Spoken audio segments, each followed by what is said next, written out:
First of all, I'm just so honored to be here. I'm from, grew up among 3 Indian reservations in northern Minnesota, and they have a wonderful saying up there.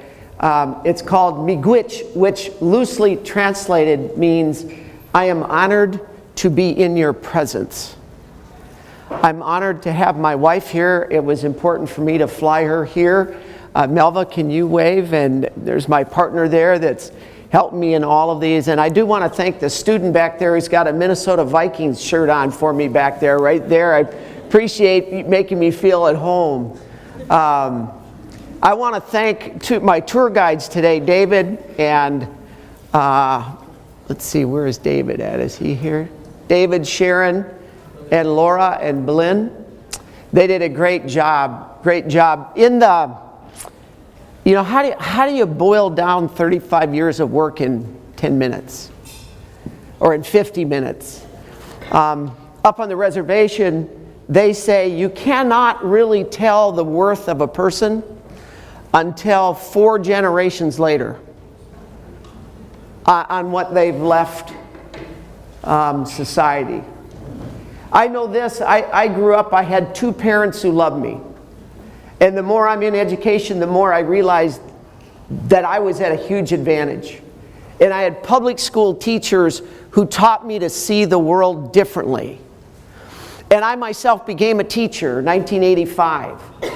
And I was taught 6 preps, coached basketball, taught what we called then social studies. And I became disillusioned a little bit with how society was treating teachers.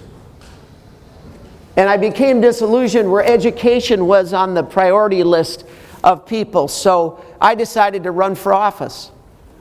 At 24, I ran for the House of Representatives, not much older than some of the students right here today. And I won. I won in a landslide. And I won 8 additional elections. And 15 years later, I was serving in the Senate and chair of the Education Committee. And along the way, I started teaching at a community college, the local community college where I represented, Brainerd Community College, and loved the students. Love that you're working you're working more than 20 hours a week. Love that many of you are taking care of parents. Love that mom and daddy weren't paying for this. Love the students, and went on to become an academic dean and went on to serve 14 years as a community and tech college president. Had the chance to go to Maryland to be over the Maryland Association of Community Colleges and learned a lot from 16 presidents there, arguably some of the best in the country. And then everything sort of came crashing down. And my dad got very ill back in Minnesota, Parkinson's. And so our family moved back, and he just recently passed away. But we were glad to be there for the end. I've learned a lot. I hope to share with you what I've learned. I've learned that you got to be purpose-driven. I've learned that you got to know why you were created, what you stand for, what you're hoping to accomplish, and when you achieve perfection, knowing that we never will. But what does perfection look like at Hartnell? If we're all living up to our God-given ability to serve, what would that look like? I know that you have to be people first. That I've never been a part of a college or an organization, or now I'm the head of the state board over 7,000 administrators and 340 school districts. I've never been involved with a school district or an administrator or college that didn't start with great people. Great people. What do you look for in people? Here's what I look for. I look for, number 1, energy, because I can't coach that. I can't teach that. I look for a hunger for someone who wants to change the human condition of the world. I look for someone who's not only intelligent, but socially and emotionally intelligent. I look for someone who won't bring us more stress, because I've had enough drama. I don't know about you. Amen. And if you're faculty, we look for one other thing. Can you inspire curiosity in your student? And if you're an administrator, we look for something else, and that is, metaphorically speaking, have you looked death in the face and survived? We look for people who have been tested. I think the most important thing of a leader is to create an environment where you can do your best work. Period. If you do nothing else as a president, from what I've learned, create the best environment you can. It doesn't mean I'm going to treat everybody equally, but it does mean I want to treat everybody equitably. I look for people for creating that environment. I want you to know that I have your interests at heart. I do 120 ethics investigations a year right now of administrators across the state of Minnesota. And yes, we will take action if they're bad. But we start every investigation with, we have your interests at heart. We know how tough this is. So creating that environment. I know that the millennials that we're hiring, and I've tried to study the millennials because they're a different generation than us baby boomers. They don't like feedback. Don't believe the books that tell you that. What they like is, show me exactly how I get an A on the paper. I want to be trained on how to excel in this job, and then surround me with other people who believe in excellence like I do. That's how we create the best environment for you to do your best work. Number 4, preparation. I'm a preparation guy. I want to know what you all did to go to leading the country in what, 89% increase in completion rates and 159% increase in transfer. Now, I know the hard work behind the scenes that your current president, and I know you're sad to lose him. It's going to be tough to fill those shoes. I get it. But the hard work, the preparation that he and all of you, whatever position you had, the hard work to go from where you were at 7 years ago to where you are today is phenomenal. I want to be at a place like that. The hard preparation work it takes. Number 5, I believe in doubling down on good fortune. I'm not a gambler. I don't gamble.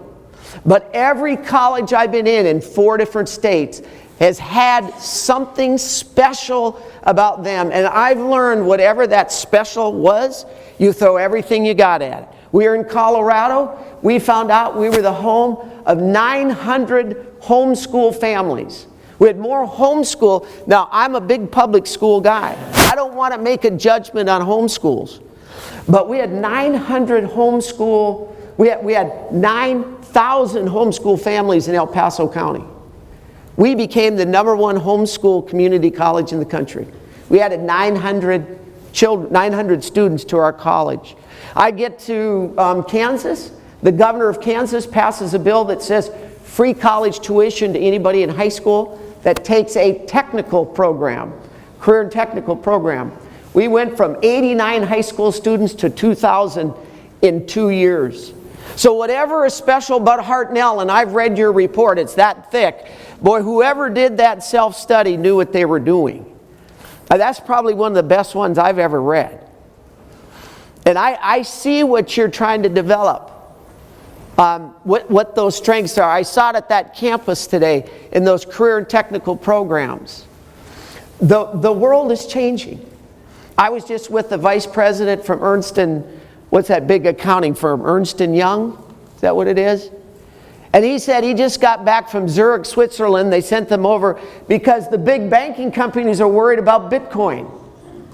Bitcoin, because if you go to Bitcoin and everything is immediately recorded, what do you need corporate accounting for? Facebook just said on the plane right out here yesterday, Facebook's going into cryptocurrency. One of the largest hedge funds in the country is investing $350 million in artificial intelligence learning at MIT.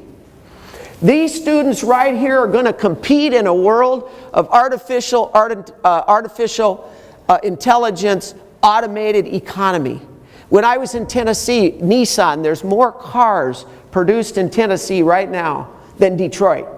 So we shifted our community college to advanced manufacturing. And Nissan had a big plant. The guy took me out on the plant. 1,500 workers on the plant floor. He said, Tony, I want you to look out there. In 10 years, only 1/3 of those workers will be working. 2.5 million truck drivers are going to be out of a job. 1/3 of McDonald's workers won't have work because they'll have robots that do it. And the hotel I stayed in just last night, they're developing now robots to do maids' work. How are these young people, how are they going to find the American dream if Hartnell does not step up to the plate? And I know this about these learners, these Gen Z learners. My son is one, he just graduated. Do you ever know why? I mean, I had to push my kid out to get his driver's license. Yeah, I was counting the hours till I got mine. What I know what they want? They want individualized learning. They want it personalized to them, and they're ubiquitous, whether it's online, hybrid, in person, it's ubiquitous, but it better be personalized. All of those things I've learned. I've learned as a legislator and a senator, as the head of a state agency, as a college president, but most importantly as a faculty member right now, because I wanted to stay in touch. I teach at Minnesota State. I teach an online course for the leaders who want to be, for leadership, the leadership course for the leaders in our state. I teach an online course. Now, I'll admit, it's the first online course I've ever taught. I'm kind of this kind of lecture guy, okay? And so are a lot of you. But if I can change, anybody can. It's the world that we're moving to. I'll just close and then I welcome your questions. But here's what I stand for. And this example happened in Colorado. I required all of my administrators to serve a half a day during the peak week of registration. They had to work on the front lines with students. And I did too. And we're working the front lines, and this young Hispanic woman came in with 4 little children. They're running around her legs, and she's trying to register, and she didn't want to do it online. She was scared, so we gave her a piece of paper. And she did it that way. And right in the middle, and I'm watching this, and our staff people, our one staff person that we trained to do this, all of a sudden you see this woman, and she starts heaving like this. She's sobbing and heaving, and I'm going, my gosh, she's having a seizure. And this young man ran over, ma'am, what's wrong? What's happening? And she said, I'm so sorry, I'm so embarrassed. She said, but I said, 6 months ago, my husband kicked me out of the house. And I'm taking care of the children. And she said, we've been living in church basements for the last 6 months. And she said, I got to the line that says residence. And she says, I'm crying because I don't have one. And I'm afraid you won't let me in Pikes Peak Community College because I don't have a residence. And that wonderful staff person who we train for those moments. You have 15 seconds where you will make or break a human being at this college. And in that moment, that young staff person said, ma'am, you just put where you want to live, and we'll get you there someday. That's what I believe in. Amen. I look forward to your questions. Thank you. Thank you, Dr. Thank you.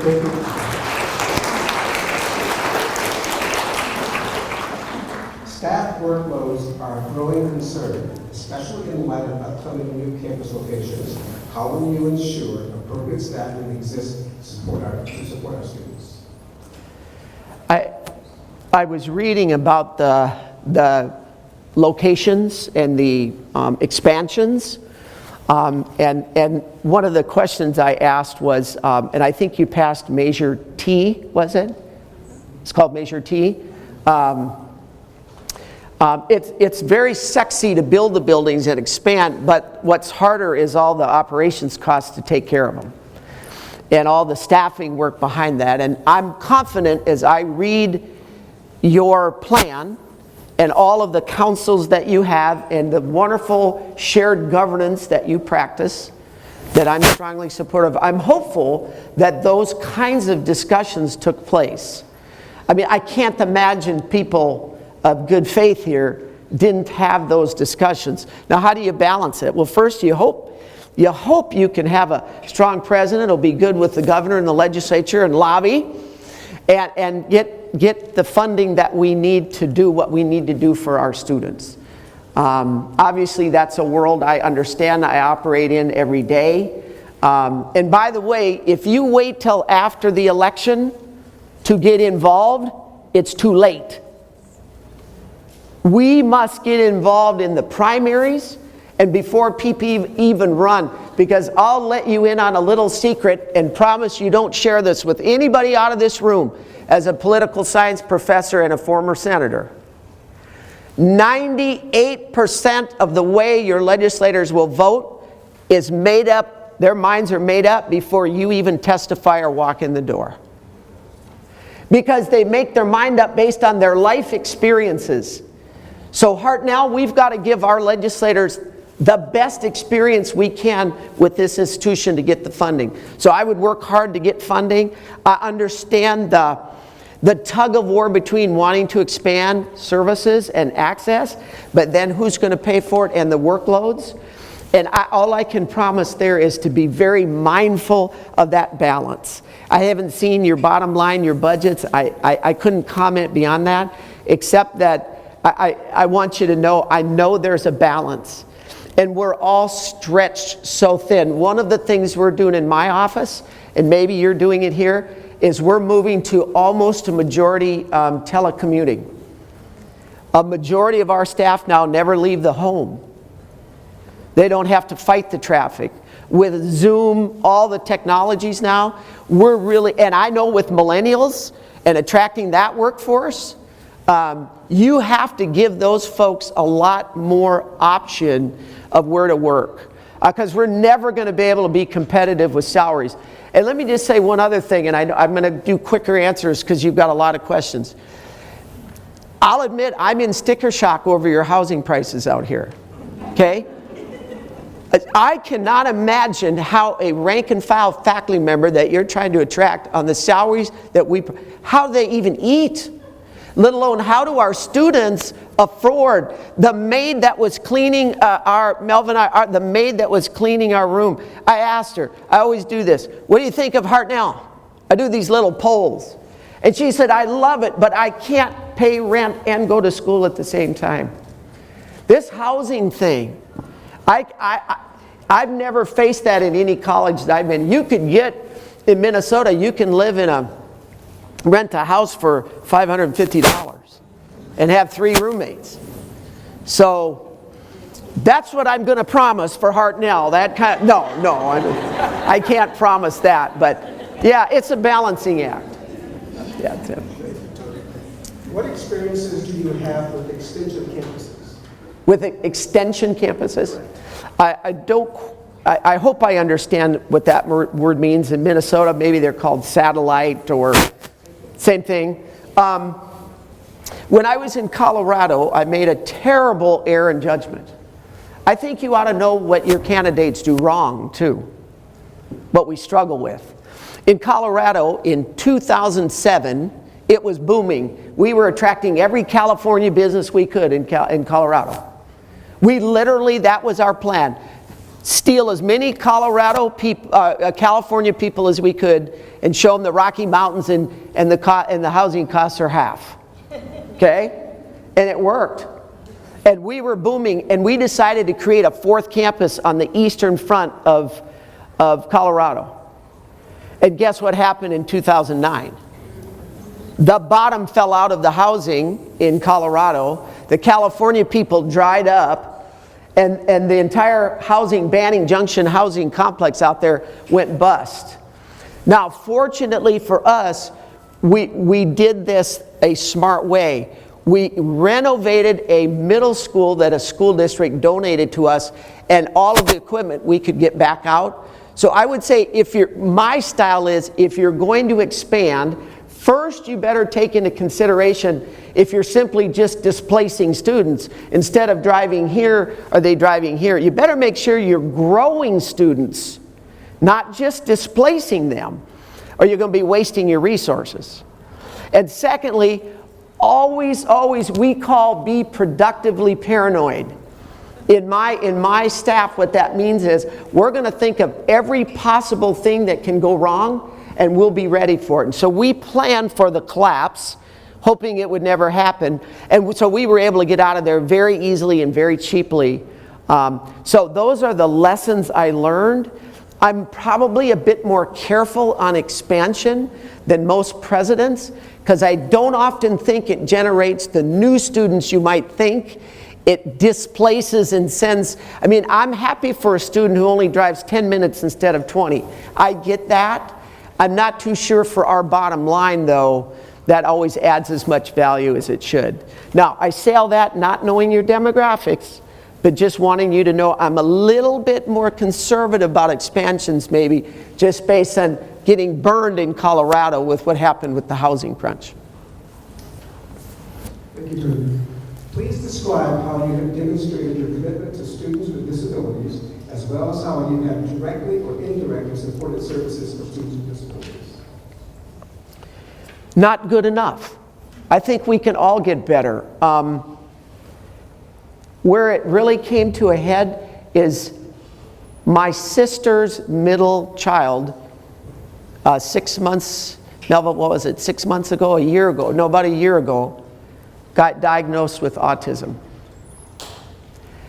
And what I learned, and what I'm learning in my current job, because 65% of the complaints that I deal with are from special ed parents, because I work on the K-12 side as well. And what I have learned that I didn't know before in 30 some years of now in my own family is I've learned, first of all, that parents are traumatized. They're in a trauma situation when they find out their child is like that. For many parents, it's the first one, it's the only one in a whole line, and they are completely traumatized by this child. And so what we teach our administrators in K-12 is make sure when you're working with those children to do the 504 and the IEPs, that you wait until they go through that cycle of grief, because they're in trauma. And you cannot get collaboration in the right way without that. In higher ed, you know, I've done all that we do, right? We have documented all of those things that we do. But I must admit now with the nephew, and I'm seeing he's a brilliant boy. But I'm seeing how for him to achieve, there's going to have to be tweaks. And I just wonder if we're doing enough. If we're doing enough for people who could be really talented, but they get at that career in a slightly different way. I'm not proud of my efforts. I want to get better at that. And maybe my little nephew will teach me the best lesson of all. Thank you.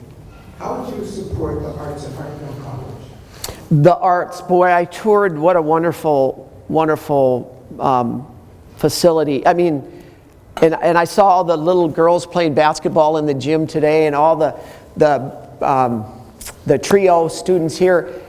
If you can get people on your campus, this is not your grandma's community college. This is, and kudos to your leadership team and your president for that new healthcare building that's coming. Wow, what an exciting time. The arts, I'm so tired of a culture that thinks the only way to intelligence is that we have to test everything that walks in reading, writing, and math.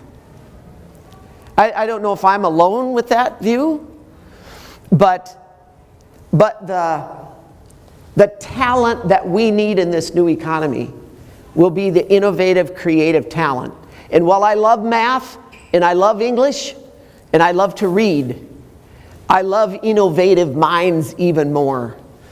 And what theater does and the arts And the tragedy that those are always the programs that seem to get eliminated when we have to make K-12 cuts, I think is harmful to our economy.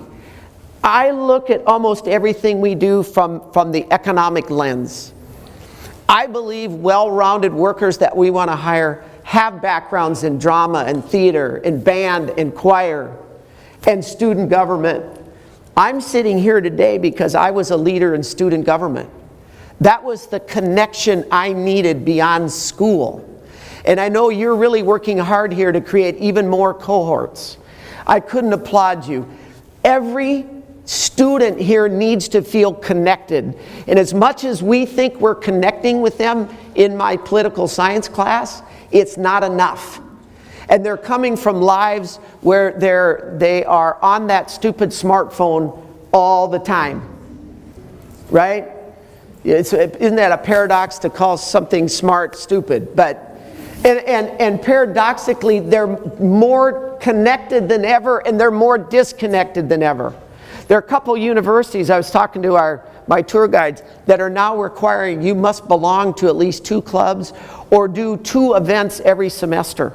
It's graded to force you to get off your smartphone in the dorm at night and start interacting with other people your age. I see it in my own son. So arts, music, all of those things brings students together to connect. And and athletics, and I'll include athletics. I'm a basketball coach, and so I'm a big-time supporter of athletics as well. So, yeah, that's how I see the arts fitting here at Hartnell. Thank you. What is your philosophy of budget management? What percent of the general funds should be held in reserve? I know. I bet every one of you are going to write these numbers down and hold me, tape record this and hold me exactly to it. In negotiations, I'll see that number, right? I took over, remember I talked about earlier that I want to hire administrators that have looked death in the face, metaphorically. I walked into Kansas, Wichita Tech, and the board welcomed me in, and 2 weeks after getting there, my VP of finance came to me and said, we're 2 weeks removed from missing payroll. And we're furloughing people. Now, I don't know about you, but I didn't even know how to spell furlough, let alone what does furlough mean. And I found out it means you stay home for a week, but when you come back, miraculously, that work still needs to have been done, but you don't get paid for it. We were 2 weeks removed from missing payroll. Now you want to talk about being tested. And so you learn a lot about budgeting. What I learned there is never, ever, ever, ever count enrollment until it happens. Ever. And number 2, be slightly disingenuous, just slight, forgive me, by always undercounting the enrollment you actually think you're going to have to give yourself a cushion. We've balanced budgets for 35 years. Just took over a state agency where I had to cut 20%. And we do it together. We do it together. And you know all the things you do. You look at what I read in your report. I think you guys do something really smart. When someone retires or there's attrition, you don't automatically fill it in that department. I hope I'm reading that right, that you have some analysis about is there a greater ROI for that open position that this department is needed for about 15 years.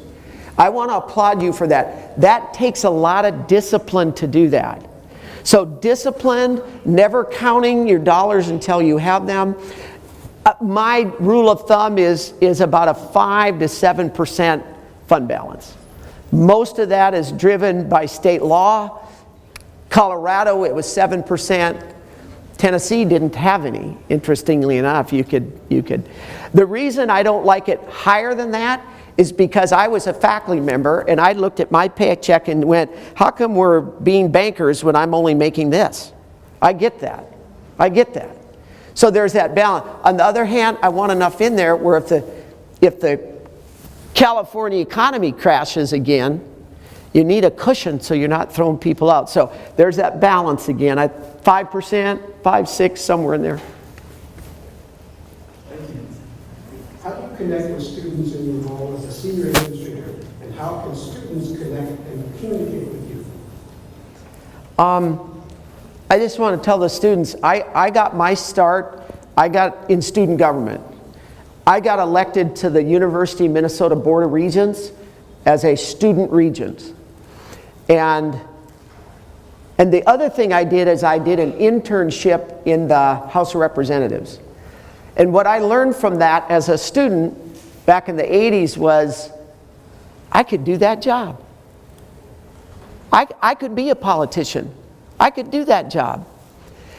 I'm a big supporter of apprenticeships. I think my guess is in the future with this new economy, you all are going to deserve apprenticeships, which is the next wave of blending business, industry, education, and government.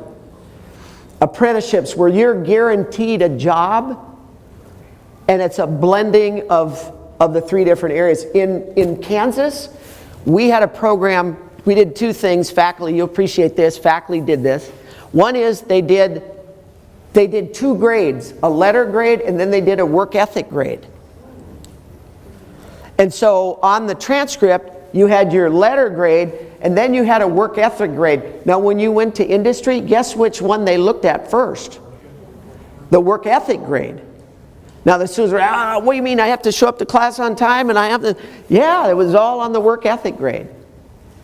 And the second thing we did is called a guaranteed interview.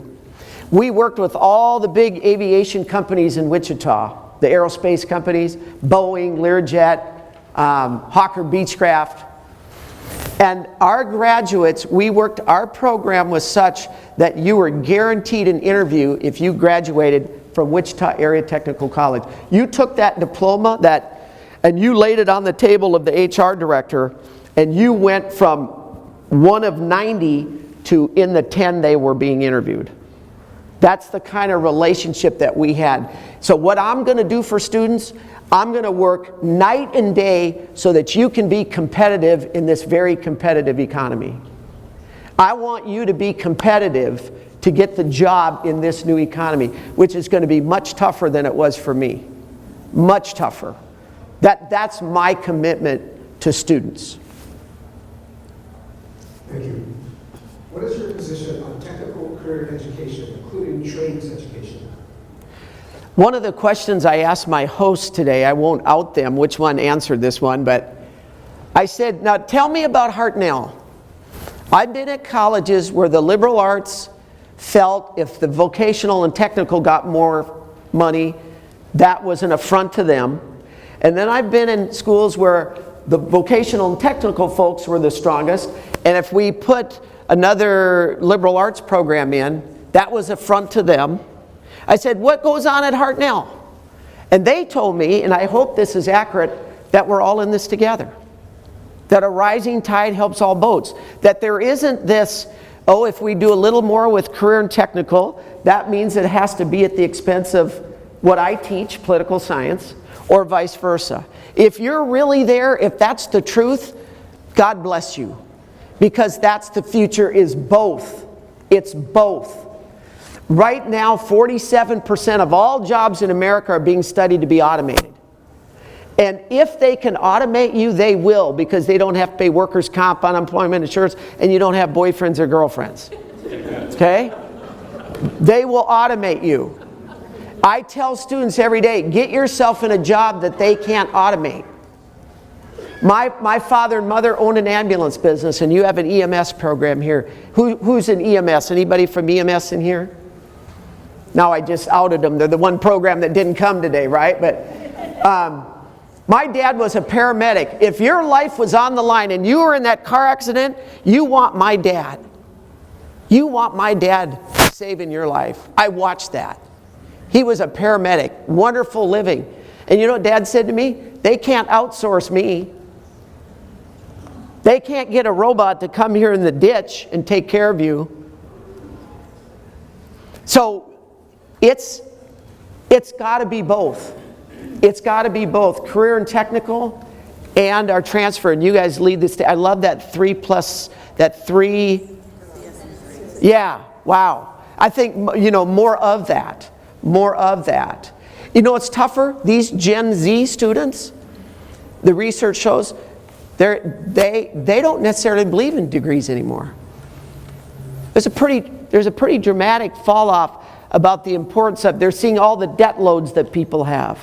And they're starting to question a little more.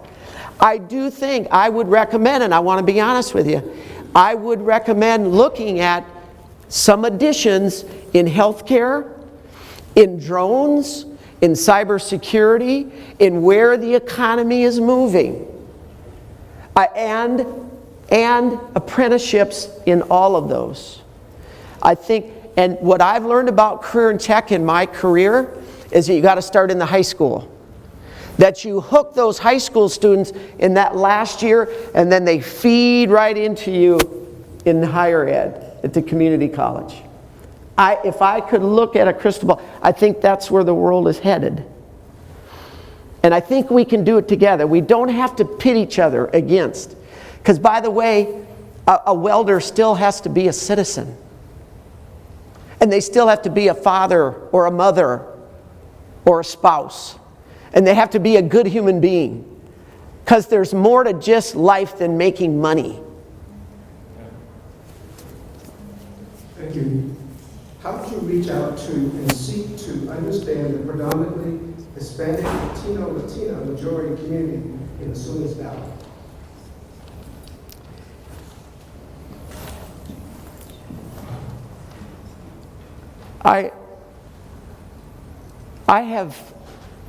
I'm very proud that in Colorado we hired the very first Latino dean ever. I'm very proud I went to rural Tennessee in the deep south. Can you imagine I got there wasn't a single administrator, and from director level above, not a single administrator of color in the entire college. And we had 4 campuses. And we tripled that. Now that wasn't real popular in the rural South. And young people, I want you to listen to this. Sometimes you can tell a lot about someone by who their enemies are. If you stand up for what you believe in. Now I'm proud of that. That's, that's good. But I want to tell you how I've made a shift. In Minnesota, we talk about being culturally responsive in how we teach. And I think that's not enough. I've made a shift to what I call being cultural humility. Because there's no way until I've gone through your footsteps that I could ever be responsible enough. All I can hope to be is humble about it. Before I married my wonderful wife, I dated a member of the Leech Lake tribe, a Native American, for 3 years. I should show you the death threats I used to get. And how I was going to lose every election because I was with an Indian. And what I learned is there are so many hidden rules. There are so many hidden rules that we don't teach young people about, that we don't know about, that I watched with her, how people interacted with her, and they didn't know she was Indian.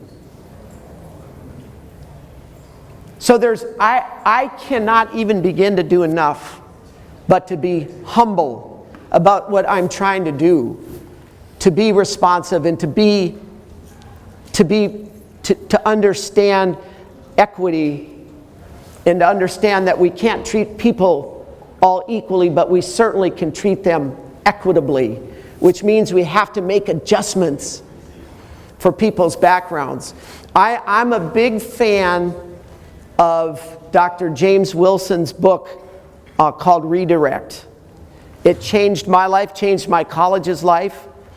And the premise of what he says is this: if you want to align student behavior with their goals, You must fundamentally understand the narrative or how they talk to themselves. You cannot make fundamental change if you don't understand a student's narrative. And they have to change their own narrative. And you have to help them do that. That's the core of everything we did. We went from bottom to first in Tennessee by instituting completion coaches. Now, I don't want to panic anyone here who are advisors. Please hear me. I love you. But we did shift away from advisors to completion coaches. And let me just throw one thing out to think about. Do you want to see a different doctor every time you go to the doctor? Or do you want to keep with the one you're comfortable with? That's what we did. We said to students, here is your completion coach, and by the way, they're going to help you with childcare, they're going to help you with a drug problem, they're going to help you with a boyfriend who might be jealous and beating you up. By the way, they're going to help you with parking and gas problems and car problems. In fact, they're going to help you with everything other than the classroom. Because what we found was if you take care of the life issues, the classroom issues get much easier to deal with. And that student, and so we led the state in Tennessee. We were number one. Because of those social workers we hired to be completion coaches. And I know that's a different way of thinking of it. But how many myths are we living with in education? I just saw California change the law on prerequisites. Same in Tennessee. They got rid of all the developmentals. Now, I don't know about you, but it was over my dead body I was going to give up those developmentals. Right? Because I was taught just like you. You take this math, which leads to this math, which leads to this math, and then they'll do good in college algebra. And Tennessee said, we're going to get rid of all that. We're going to go to co-curricular, co-requisites. We're going to put you in a college math, and we're going to wrap around a lab. And we all said, no way, never work. At my college, 30% increase in the percentage of students getting C or higher in that math course. So I have to grow and learn too. And I had to learn that maybe that model I've lived with wouldn't work anymore for this generation of student. So. Thank you. Please share an example of how you have managed and helped resolve a high-profile conflict involving resources, policy, academics, or something simple. Conflict. We don't ever have any conflict in this. So let me share it.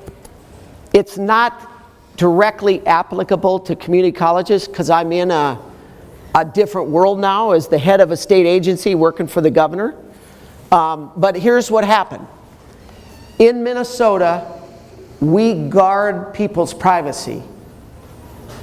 And when a complaint comes in about an administrator, we're very careful to make sure that we protect the innocence of that administrator until such time that we determine there's a violation. I mean, what a novel concept. You're innocent until proven guilty. But in today's world of social media, as you all know, and whether you're administrator or faculty, they can throw these things out there in social media, and you are accused, and you have to prove you're innocent. And in Minnesota, we really reject that. And so there's a portion of the law that we are absolved from. We're not in because of this privacy. Another bureaucrat, head of an agency, went to the legislature, unbeknownst to me, and persuaded them to put our agency in this provision so that I would be forced to share the names of every administrator who even had a complaint against them. Never mind they were innocent, but I would have to let every agency in the state of Minnesota know that Susie Smith just had a complaint that they didn't serve that someone was mad about an athletic coach. And our board hit the roof. And I went to the legislature where I used to work, And I said to my former colleagues, where did this come from? And they said, it came from that agency head over there. It was another agency head who wanted access to our data to make their job easier. And I did what I do best, and that is win. And I went over there and explained to the legislature why this is a horrible position. And you're not going to have anybody want to go into teaching or being an administrator if every little complaint from every parent gets plastered all over the social media universe. And so we were able to get it out. And so it was a huge conflict. Now, I have tried to grow to separate conflict, the issue from the person. I'm still growing on that. Because sometimes when another agency head did that to me, I said to this person, I went to him, I said, what if I went to the legislature and got the law changed against your agency? How would your board have felt? So I work very hard to separate people from the conflict. But I'll tell you, if you hire great people, if you promote great people, if they're committed to the cause, then we're going to do it. Then that minimizes as much conflict as we can. If we're doing our job on the front end, with our new employee academy, we had a 2-week-long new employee academy. We wanted every person to know at our college how every decision was made, what your role in that decision is, and back to what the millennials want, and here's exactly what you can do to get an A paper. And so we minimize the conflict. My conflict is with politicians and other bureaucrats right now. So. Thank you, Dr. Kinkel. That concludes this forum. Thank you all very much. Boy, that went fast. All your questions. But again, thank you for coming. There will be 2 other forums in the course of the day. Thank you.